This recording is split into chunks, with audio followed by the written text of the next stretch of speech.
Hi, I'm just going to show you a few things that the other video left out and some changes that have happened since version 1.3. So firstly, when you create the lip sync component for the first time, so I'm just going to add it, you'll see actually the lip sync converter has not been installed yet, so you just need to click this button and then it will download the file for you. And it actually also conveniently opens up the folder you need to copy it into. So you just go into there and you see it's like downloaded over here in the bottom left and then extract it into the correct folder. And then we just drag it into the folder and that's it. And now when you come back to it, you'll see, just give it a few seconds to import. And then look, you can see it's all working, so you can just click on the launch it. So the next thing I wanted to show you actually is the blend shape sculpting. There's a couple of changes. So I'm just going to add the blend shape manager.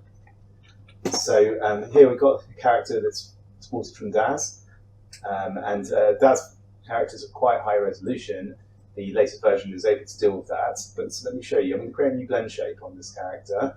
Now you see what it's doing is actually showing you, it's actually creating the topology so that you can use the topology modification tool. If I'm just going to let it go through, you see that what that does is it allows you to sort of be able to move the bottom lip and the top lip separately. But if you actually cancel this, you can still sculpt it, but just wouldn't be able to use that element of the tool. So you see it's creating it.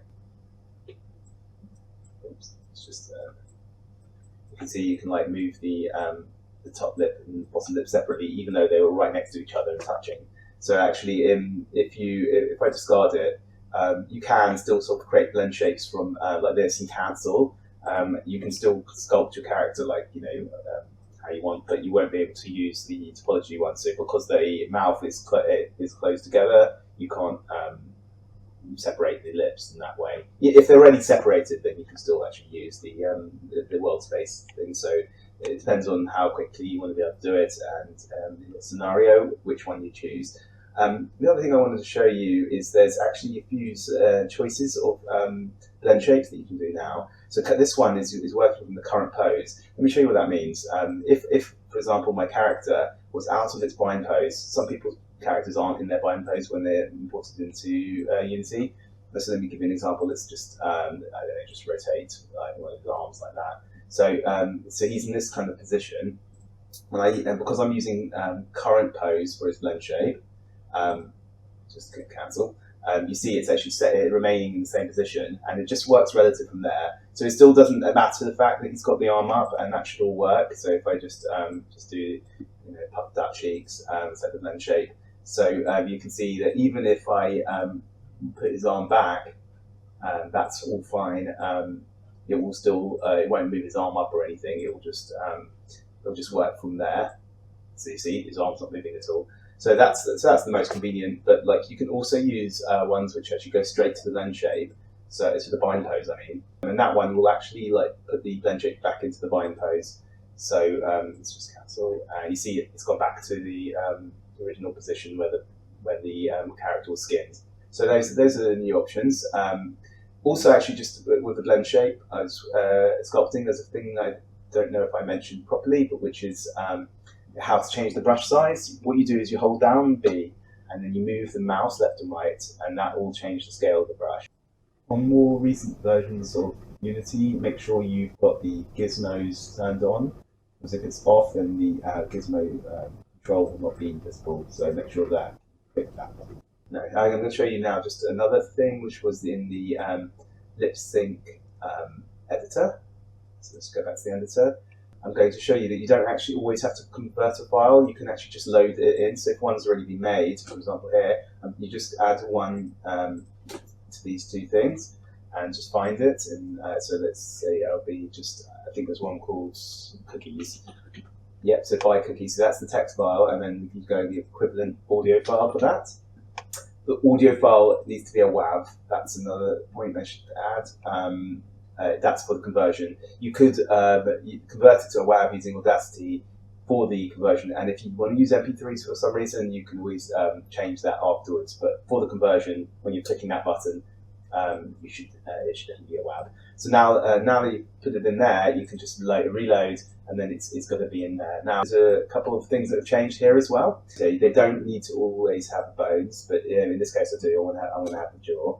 So let's add the jaw, lower jaw. So now you can see this new thing called Edit Bone Pose. So this allows you to edit the bone pose without having to worry about the blend shapes. So you could actually add all of my bones here. Like, so he's actually got the Daz characters have all their bones around their mouth. So you could actually just do all of it just for bone animations without any blend shapes if you wanted to do that. So I always like starting with the rest one because that will set the default position. So you can do that, and then if you press it again, then that will be set. And then we're going to do the mouth close, and that one we always want it to be the same. So ETC, we can just like that, and you see how much quicker this is just because you don't have to worry about the blend shapes. We can just do all of these shapes separately,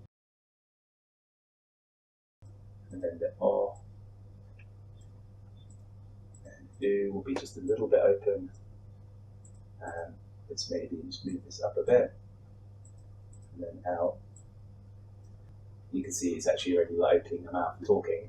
But now we can go ahead and do the blend shapes. So see here we also have the different types of blend shapes. We're going to do this one from current pose. So if you want to edit the rotation of the mouth at the same time as you're doing the blend shape, you should keep it on skinned. Actually, this is the good use for the skinned one. So let me show you that actually. So I'm just going to go cancel on that.